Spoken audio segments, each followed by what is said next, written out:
The waiting room smelled like old books and furniture polish. 7-year-old Elijah sat on a leather chair that was too big for him, his legs swinging back and forth without touching the ground. His fingers traced the bumps and ridges on his backpack, reading the patterns like other kids read comic books.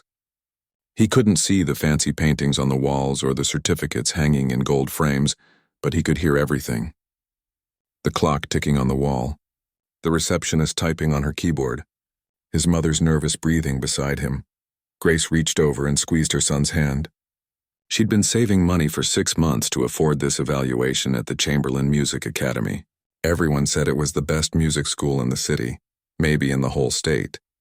If Elijah could get in here, if someone could teach him properly, maybe his gift wouldn't go to waste because Elijah had a gift. Grace knew it the first time she heard him humming along to the radio when he was just 3 years old. He wasn't just humming random notes. He was matching every pitch perfectly, adding little harmonies that made her stop washing dishes and listen. By age 5, he could hear a song once and play it back on his grandmother's old keyboard. Not perfect, but close enough to make grown-ups stop and stare. The problem was nobody wanted to teach a blind kid. Grace had called 12 piano teachers. Some said no right away. Others made excuses about their schedules being full. One teacher actually told her that teaching piano required reading sheet music, so there was no point. That one had made Grace so angry she'd cried in her car for 20 minutes. But the Chamberlain Academy was different. At least that's what she'd been told. They had a reputation for excellence. Surely they'd see what Elijah could do. Mrs. Patterson? The receptionist's voice cut through her thoughts. Mr. Pemberton will see you now. Grace stood up and helped Elijah off his chair. He grabbed his white cane with one hand and held her hand with the other. Together they walked down a long hallway where their footsteps echoed off the walls. Elijah counted the steps automatically. 23 from the waiting room to the door at the end. The piano studio was enormous.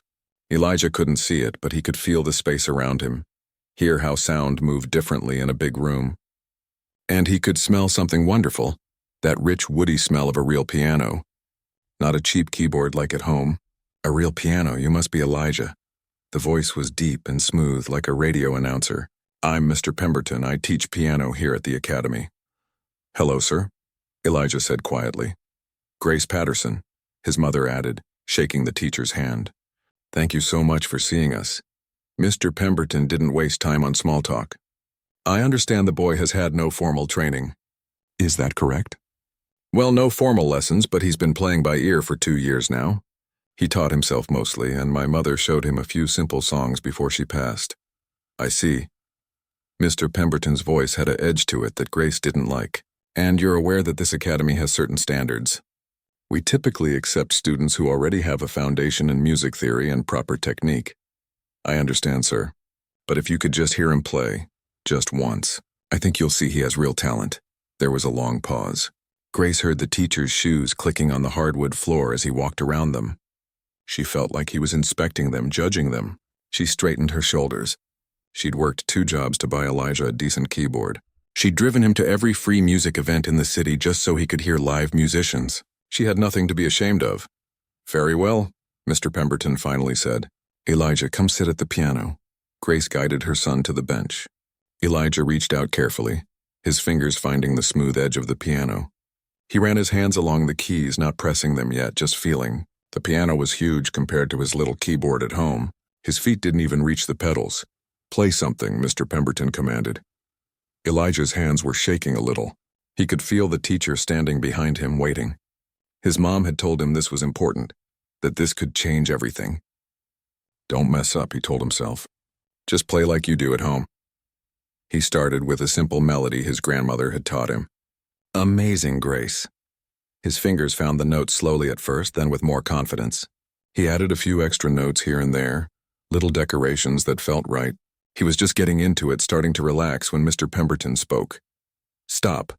Elijah's hands froze over the keys. That's enough. The teacher's voice was cold now, all business. Mrs. Patterson, may I speak with you frankly? Of course, Grace said, but her heart was already sinking. Your son has, let's call it enthusiasm. But enthusiasm isn't enough. Piano is a discipline that requires years of rigorous training. It requires the ability to read music, to understand complex notation, to see what your hands are doing and correct mistakes. But he played correctly, Grace protested. You heard him. I heard a child stumbling through a simple melody with no proper technique, no understanding of theory, and frankly, no future in serious music. Mr. Pemberton walked around to face them directly. I don't believe in giving false hope. This academy is for students who have the potential to become professional musicians. Your son, through no fault of his own, simply doesn't have the tools necessary for that path. Elijah sat very still on the piano bench. He could hear everything in his mother's silence, the hurt, the anger, the desperate desire to argue back. Are you saying he can't learn? Grace asked quietly. I'm saying that a blind child without proper training from an early age, without the ability to read sheet music or watch a teacher's hands, it's not realistic. You'd be wasting your money and, more importantly, setting him up for disappointment. Mr. Pemberton's voice softened slightly, but his words were still sharp. I know this isn't what you wanted to hear, but sometimes the kindest thing we can do is be honest. The boy will never be able to play piano at a professional level. It's simply not possible. The room went very quiet. Elijah could hear his mother breathing hard like she'd been running. He could feel something building inside his own chest, something hot and tight. I see, Grace finally said. Her voice sounded strange, controlled. Thank you for your time.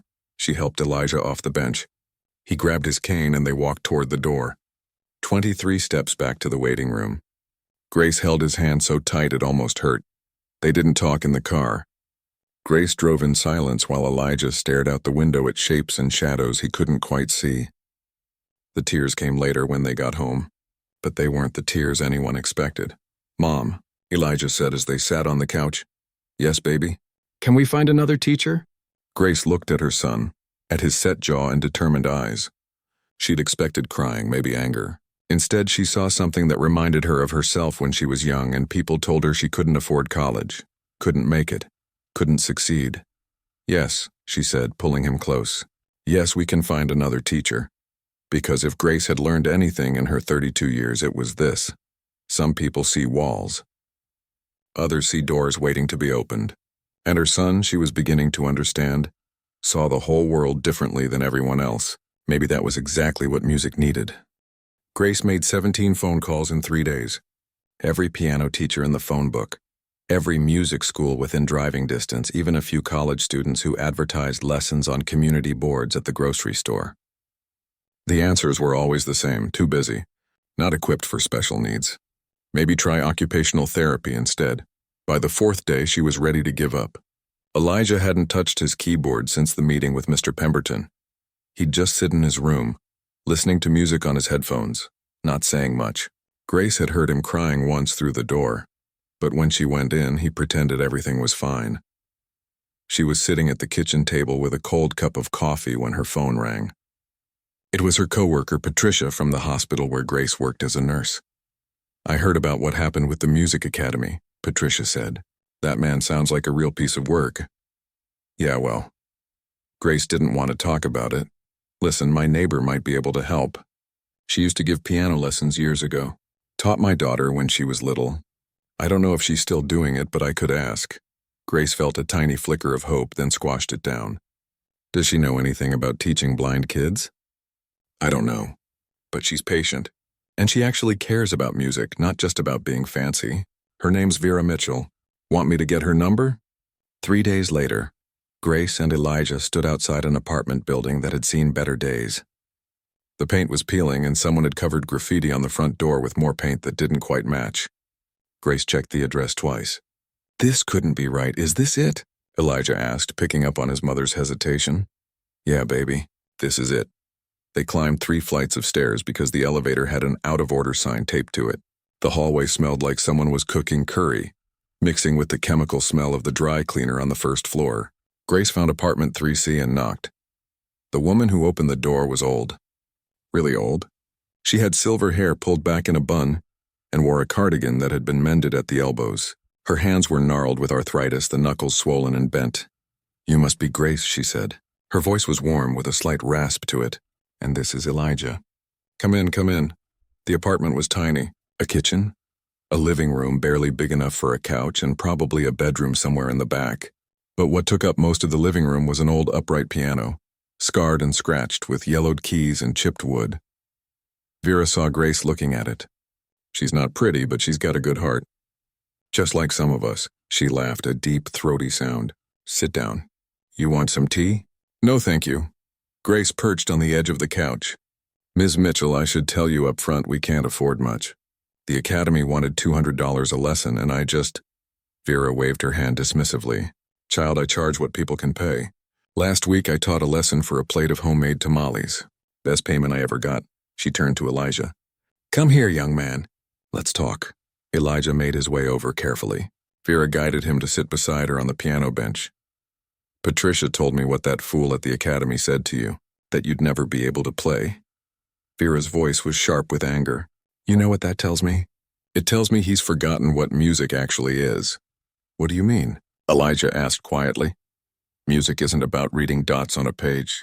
It's not about fancy certificates on a wall. Music is about feeling, about truth, about taking what's inside you and letting it out. She paused.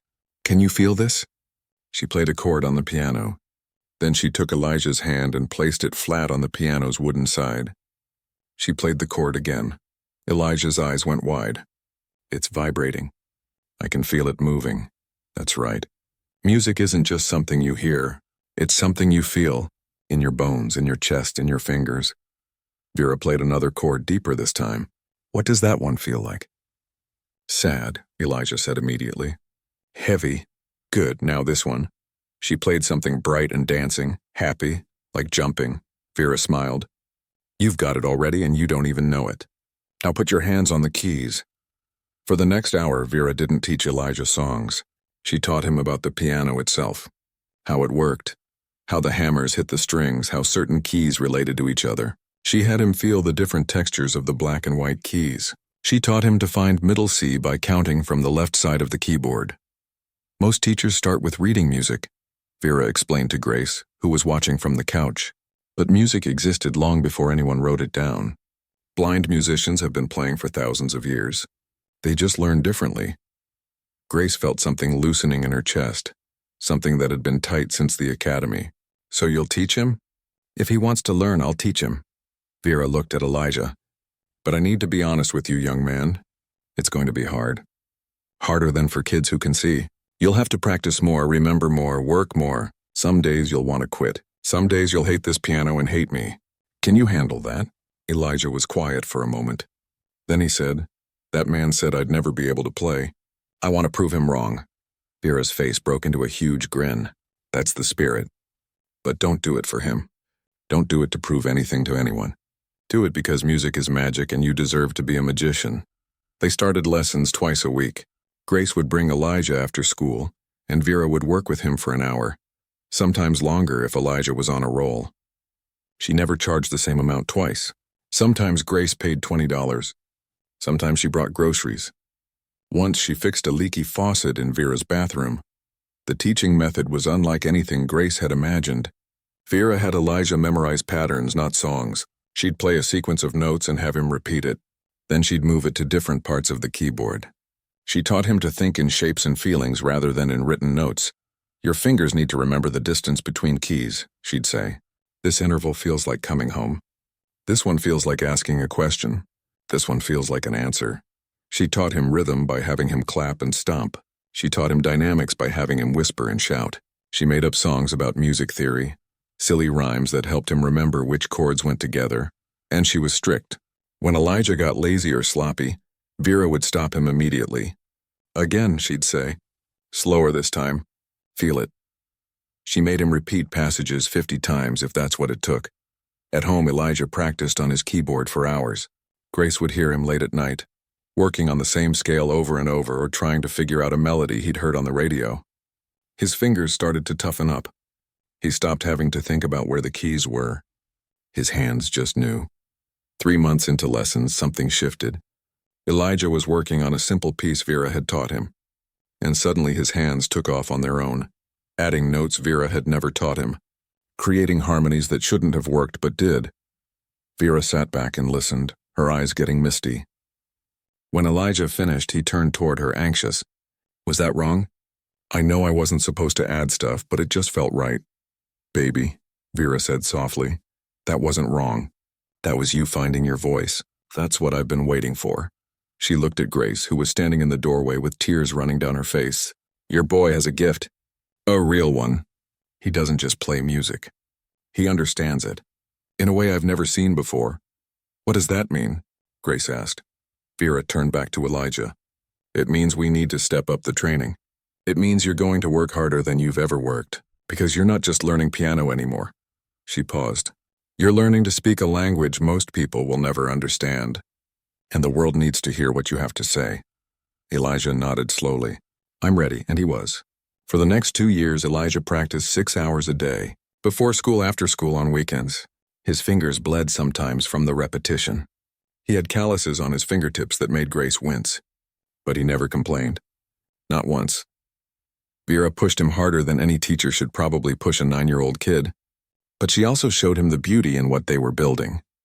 She taught him jazz runs and classical techniques. She taught him to improvise, to take a simple melody and make it his own. She taught him that being blind wasn't a limitation. It was a different way of seeing music that most people couldn't access. On Elijah's 9th birthday, Vera gave him a gift. It was a recording of a blind jazz pianist from the 1940s, someone Grace had never heard of. They listened to it together in Vera's tiny apartment, and Elijah sat perfectly still, absorbing every note. When it was over, he turned to Vera. "He plays like he can see things we can't see." Vera smiled. "That's exactly right. And soon so will you."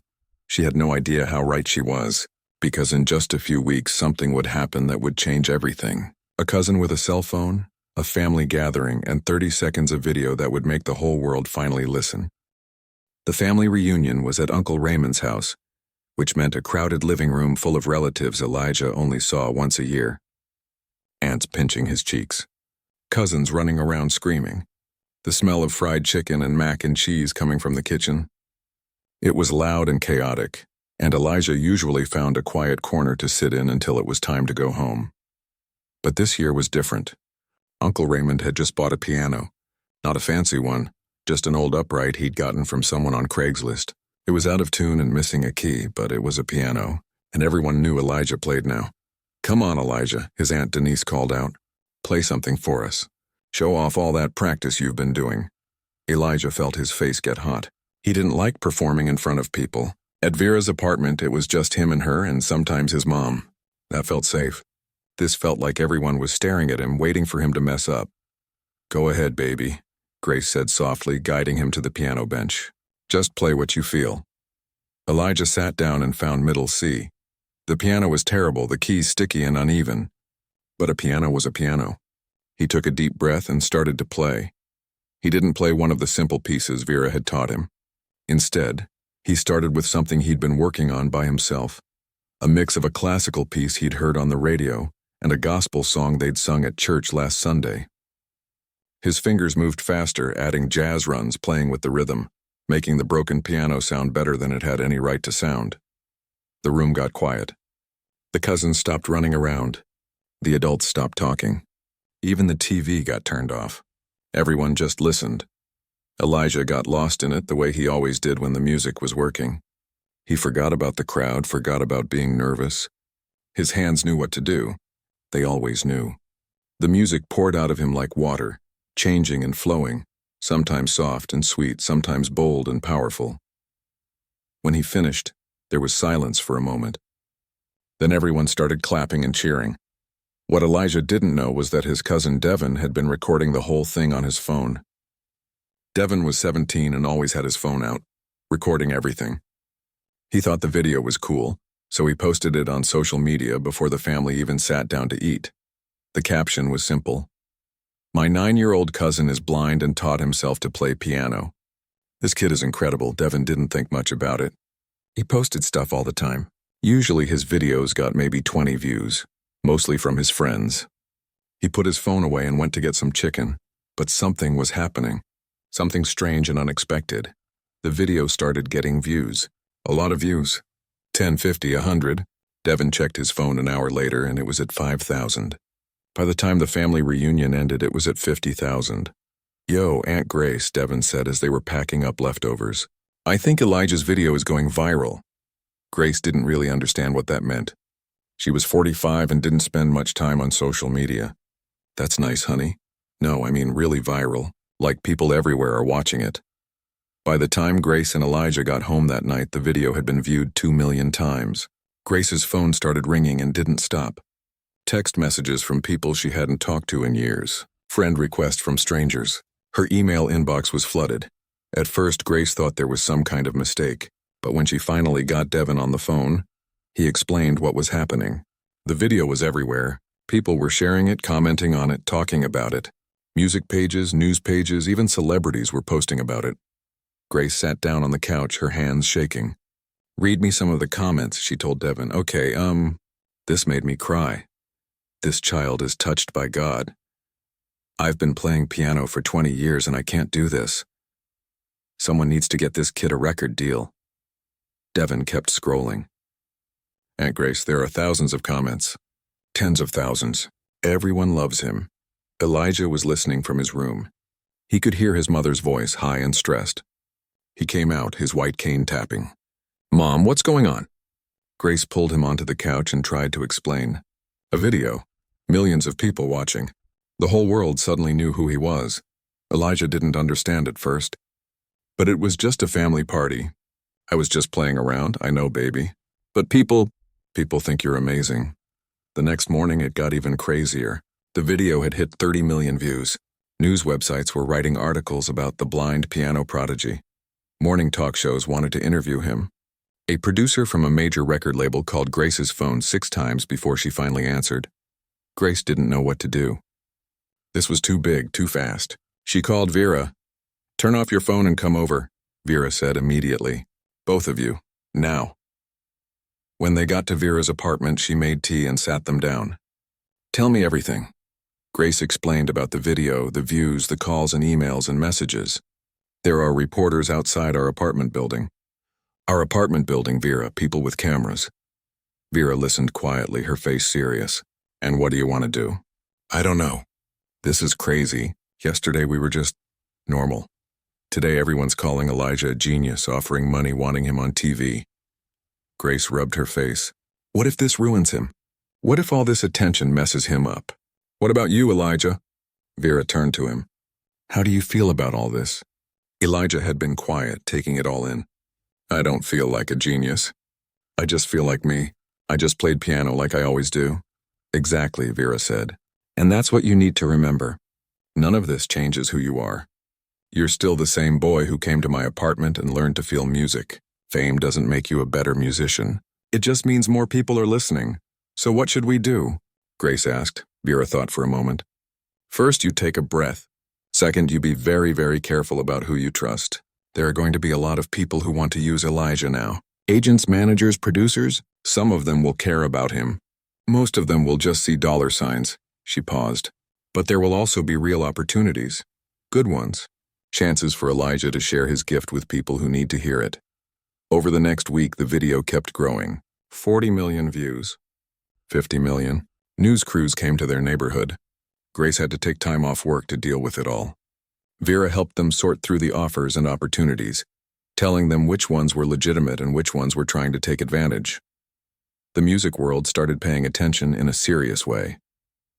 Concert pianists shared the video, analyzing Elijah's technique. Music professors wrote articles about his unique approach. Classical music blogs that usually got a few hundred readers were getting thousands, because they were writing about the blind 9-year-old who played like he was channeling something divine, but the message that made Grace cry came on a Tuesday afternoon. It was an email from someone named Hiroshi Tanaka. Grace had to look him up to understand who he was, one of the most famous concert pianists in the world.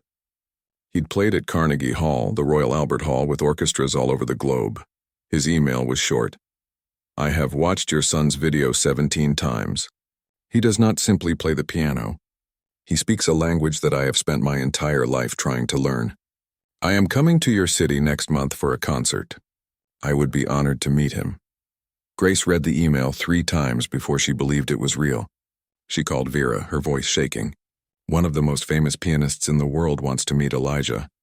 "Of course he does," Vera said. "Because Elijah is special. I knew that the first day he sat at my piano. Now the rest of the world is finally catching up." The attention kept coming.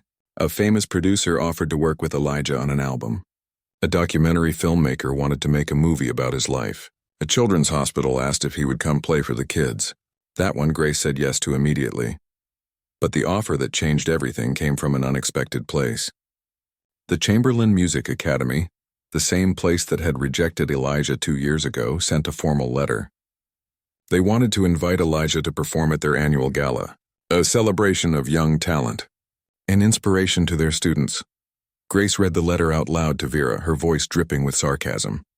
A celebration of young talent. They told us he'd never be able to play. Now they want to celebrate him? Vera's face was unreadable. What does Elijah want to do? They asked him that night at dinner. Elijah was quiet for a long time, pushing food around his plate. Finally, he said, "Mr. Pemberton told me I'd never play piano. He made me feel like I wasn't good enough." "You don't have to do this," Grace said quickly. "You don't owe them anything." "I know," Elijah said. "But maybe other kids who go there need to hear that someone can tell you that you can't do something, and they can be wrong. Maybe someone there needs to know that." Grace looked at Vera, who was smiling. "When did my 9-year-old get so wise?" "He was always wise," Vera said. "He just needed the world to catch up to him." 3 weeks later, Grace got another call. This one was from Carnegie Hall, the Carnegie Hall in New York City. They wanted Elijah to perform. A full concert. His own showcase. Grace couldn't speak. She just held the phone, tears streaming down her face. The place where the greatest musicians in the world performed wanted her son. Her blind son who'd been rejected by a local music academy. Her son who'd learned piano in a tiny apartment above a dry cleaner. When she finally found her voice, she said yes. Of course she said yes. This was what they'd been working toward without even knowing it. This was Elijah's chance to show the world what Vera had seen from day one. But first, they'd accept the Academy's invitation. Because Elijah was right. Some lessons needed to be taught. And sometimes the best teacher was a 9-year-old, blind kid who refused to believe he couldn't do something. The months between accepting Carnegie Hall's invitation and the actual performance felt like living in a dream and a nightmare at the same time. Elijah was now 10 years old, and suddenly everyone had expectations. Big ones. His practice schedule became intense. Vera pushed him harder than ever before. But now there were other teachers too. A rhythm specialist, a music theory professor from the university who volunteered his time, a hand surgeon who taught Elijah exercises to prevent injury. Everyone wanted to help the blind piano prodigy, but Elijah was starting to crack under the pressure. It started small. He'd mess up passages he'd played perfectly 100 times before. His hands would shake during practice. Some nights he couldn't sleep. Just lay in bed thinking about all the people who would be watching him at Carnegie Hall. What if he froze? What if he forgot everything? What if Mr. Pemberton had been right after all? And this whole thing was just luck that was about to run out. Grace noticed the change. Her son, who used to beg to practice, was now dragging his feet. He'd sit at the piano and just stare at nothing, his hands resting on the keys without playing. "Talk to me," she said one evening. Sitting beside him on the bench. "I can't do this," Elijah whispered. "Everyone thinks I'm this genius, but I'm not. I'm just a kid who learned some piano. What if I get on that stage and everyone realizes I'm a fake?" Grace felt her heart break a little. "You're not a fake. You've worked so hard, but what if it's not enough? What if I mess up in front of all those people?" His voice cracked. "Thousands of people, Mom, in the hall and watching online. What if I prove Mr. Pemberton right? What if I really can't do this?" Grace didn't know what to say. She called Vera, who came over immediately despite it being late. Vera sat with Elijah for a long time, not saying anything, just being there. Finally she spoke. "You know what I did before I taught piano?" Elijah shook his head. "I performed. Jazz clubs mostly. Places where people came to drink and talk and barely noticed the music. But a few nights I got to play in real venues, places where people came just to listen." She paused, and I was terrified. "Every single time you were scared?" Elijah asked. "But you're so good." "Being good doesn't mean you're not scared. It means you play anyway." Vera took his hand. "Let me tell you something. You're going to walk on that Carnegie Hall stage and you're going to be nervous. Your hands might shake. Your heart might pound so hard you think everyone can hear it. That's okay. That's normal. That's human. But what if I mess up? Then you mess up. And you keep playing. Music isn't about being perfect. It's about being honest. About sharing something real. She squeezed his hand. The people who come to hear you aren't coming to see a perfect performance. They're coming to hear you. The real you. The boy who loves music so much he practiced until his fingers bled. The boy who refused to give up when someone told him he couldn't do it. Elijah was quiet for a moment. I'm still scared. Good, Vera said. That means it matters to you. Now let's get back to work. They restructured his practice. Less time but more focused. Vera made him take breaks, go outside, be a kid. She reminded him that he'd fallen in love with music because it was fun, not because it was work.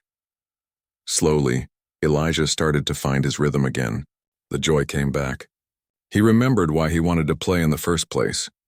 But before Carnegie Hall, there was the Academy Gala.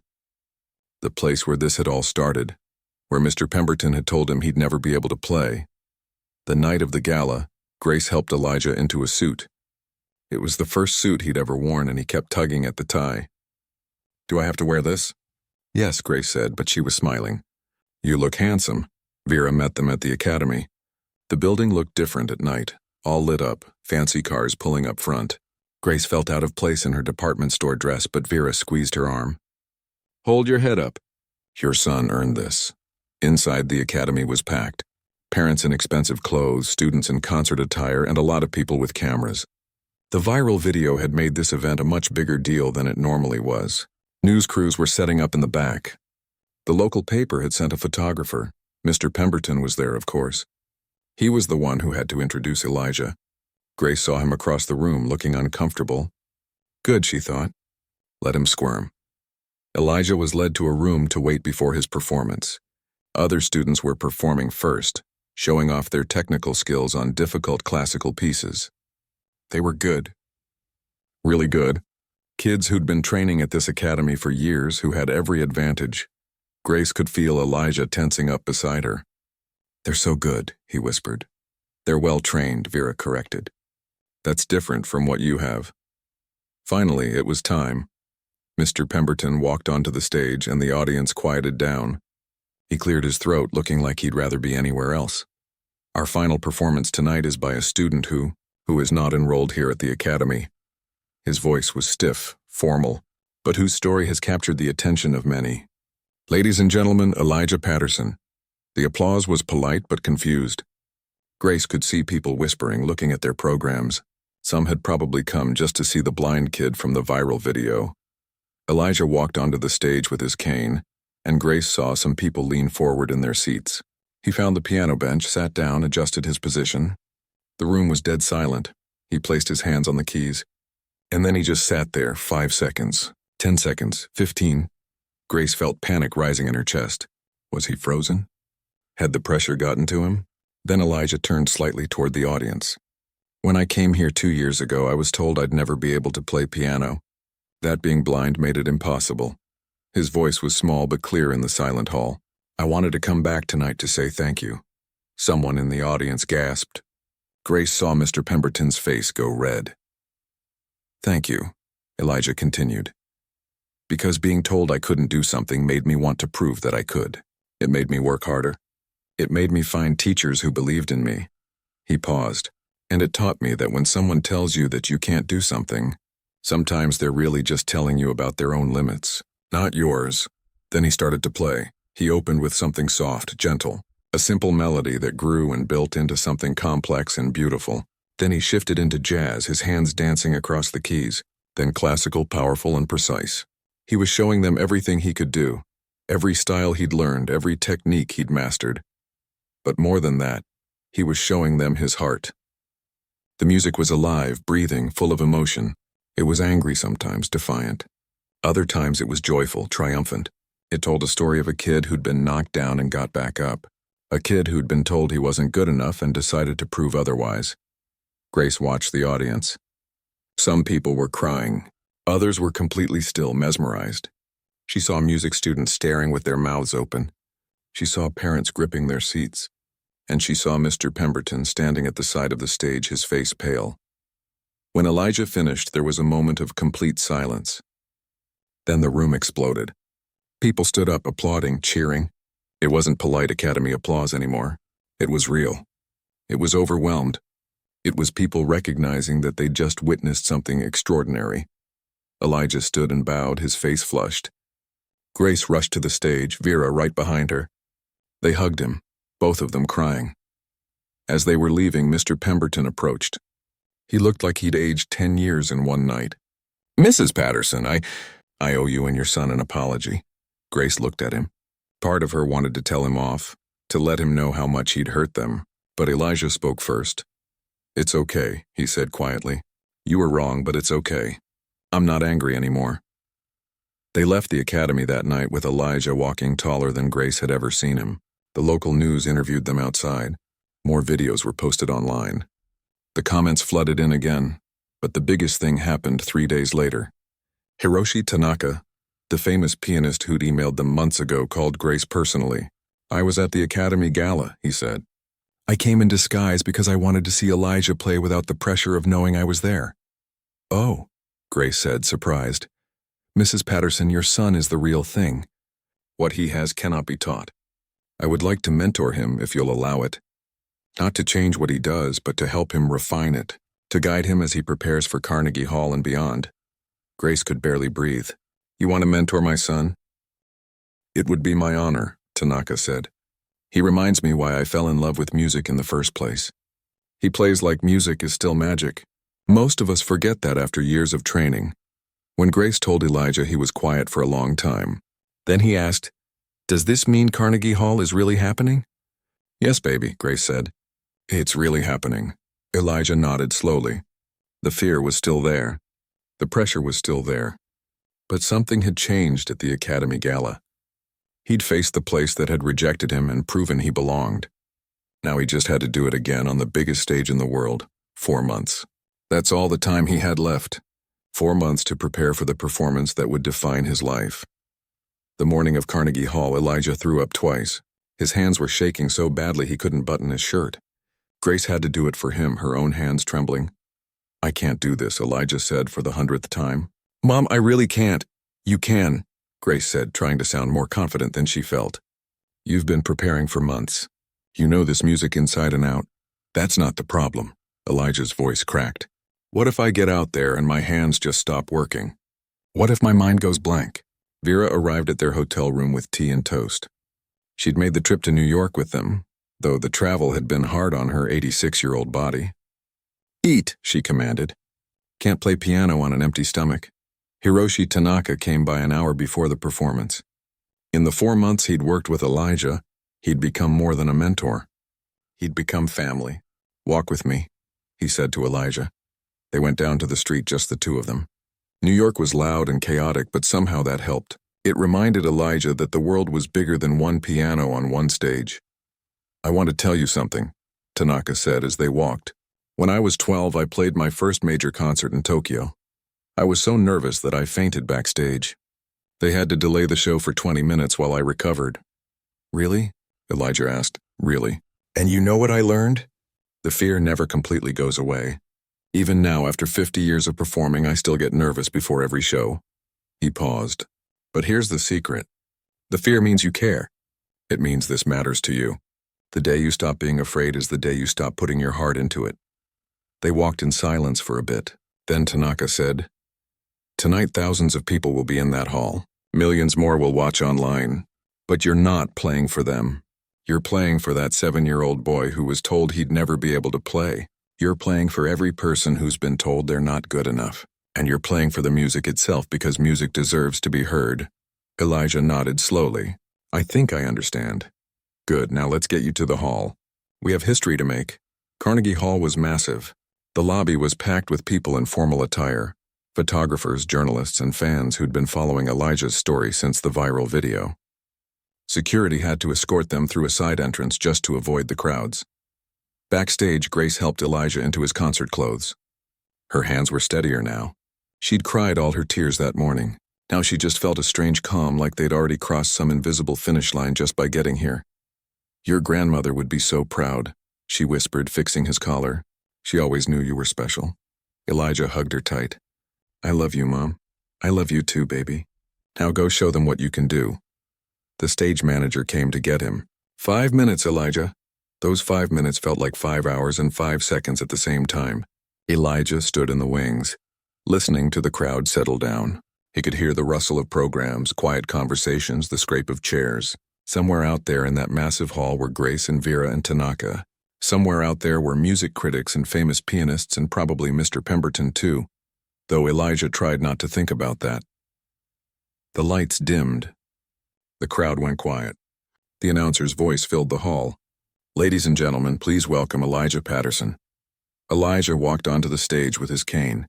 The applause was thunderous. He found the piano bench, sat down, adjusted his position. The Steinway grand piano under his fingers was the finest instrument he'd ever touched. He took a deep breath and then, instead of starting to play, he stood back up. He turned toward the audience, even though he couldn't see them. "Before I begin," his voice rang out clear through the microphone, "I want to say something." The hall went completely silent. Grace felt her heart stop. This wasn't part of the plan. What was he doing? 3 years ago, I was told by a teacher that I would never be able to play piano. That being blind made it impossible. Elijah's voice was steady now. He was a respected teacher at a respected school, and he believed what he was saying. He wasn't trying to be mean. He just couldn't imagine something different from what he knew. You could hear a pin drop in that massive hall. "But here's what I've learned," Elijah continued. "When someone tells you that you can't do something, they're often just telling you about the limits of their own imagination. Not yours, not what's actually possible, just what they can picture." Grace was crying silently in her seat. Vera reached over and squeezed her hand. "So tonight, I'm not playing to prove that teacher wrong. I'm not playing to prove anything to anyone." Elijah paused. "I'm playing for every kid who's been told they can't. Every person who's been told they're not good enough, smart enough, talented enough. I'm playing to say that maybe the people who told you that just couldn't see what you could become." He sat back down at the piano. "This first piece is something I wrote myself. I call it What We Don't See, because I think sometimes the most important things in life are the ones we can't see with our eyes." Then he began to play. The music that came out of that piano silenced every doubt anyone had ever had. It started soft, almost tentative, like someone finding their way in the dark. And it grew stronger, more confident. Elijah's hands moved across the keys like they were speaking a language everyone understood, but nobody could quite name. The piece wasn't like anything the classical music world had heard before. It had elements of classical structure, but also jazz improvisation, gospel soul, and something entirely unique. It was sad and joyful at the same time. It felt like loss and hope mixed together. It felt like someone showing you the world through a completely different lens. People in the audience stopped breathing. This wasn't just music. This was something else entirely. This was pure emotion translated into sound. When the piece ended, there was silence. Then one person started clapping. Then another. Then the entire hall erupted. People were standing, applauding, crying. The ovation went on for 3 minutes. 4. 5. Elijah waited patiently for it to die down, then moved into the classical program. He played Chopin and Beethoven and Rachmaninoff, pieces that had been performed 1,000,000 times by 1,000,000 pianists. But somehow, through Elijah's hands, they sounded new, fresh, alive. An hour and a half later, when the concert ended, the standing ovation lasted 17 minutes. It was the longest in Carnegie Hall's recent history. People were cheering, crying, calling for encores. But what happened next was what truly shocked the music world. Elijah stood up from the piano and spoke into the microphone one more time. "I have one more thing to say." The crowd quieted down. "Everything I am as a musician I owe to a teacher named Vera Mitchell. She's 86 years old. She taught me in her tiny apartment for whatever my mom could afford. She never gave up on me even when everyone else did." He turned toward where Vera was sitting. "Miss Vera, would you come up here?" Vera, tears streaming down her face, shook her head. But Grace and Tanaka helped her up, guided her to the stage. The audience applauded as she walked. When she reached Elijah, he hugged her tight. Then he said into the microphone, "I want to announce something. Every penny I make from tonight, from this concert and the recording we're releasing, is going to create a music school. A school for kids who get rejected everywhere else. Kids who can't afford expensive lessons. Kids who are told they're not good enough." The audience gasped. "Miss Vera and I are going to run it together. It's going to be called the Second Chance Music Academy. Because everyone deserves a second chance. Everyone deserves a teacher who believes in them. The crowd went wild. This was the story that would be told for generations. Not just the blind kid who made it to Carnegie Hall, but the blind kid who used his success to open doors for others. Backstage afterward, Elijah was swarmed by well-wishers, journalists and offers from record labels. But the person he wanted to see was waiting quietly in the corner. Mr. Pemberton stood there looking older and humbler than Elijah remembered. "I came to apologize," he said quietly, "and to tell you that you've changed my mind about a lot of things. I've spent 30 years teaching piano and I thought I knew what made a great musician. But you've shown me I was wrong." Elijah nodded. "Thank you for saying that. I mean it. You're extraordinary." Mr. Pemberton paused. "And for what it's worth, I'd be honored to volunteer at your new school. If you'll have me." Elijah smiled. "Yeah, we can do that." 6 months later, the Second Chance Music Academy opened in a renovated building downtown. 50 students enrolled in the first year. Kids who'd been told they weren't good enough. Kids who couldn't afford traditional schools. Kids with disabilities who'd been turned away everywhere else. Vera taught there 3 days a week until she passed away peacefully at age 88. On her last day of teaching, she told Elijah, "You know what I'm proudest of? Not that you became famous, but that you remembered where you came from, that you're using your gift to lift others up." By the time Elijah turned 16, he'd won 3 Grammy Awards and performed on every major stage in the world. But his favorite performances were still the ones at the Second Chance Music Academy, playing for students who reminded him of himself. The blind boy who'd been told he'd never play piano didn't just prove one cruel teacher wrong. He changed how the world thought about ability, about talent, about what was possible, and he opened doors for thousands of kids who needed someone to believe in them the way Vera had believed in him. Because sometimes the most powerful thing you can do isn't just succeed, it's to reach back and help someone else climb up behind you.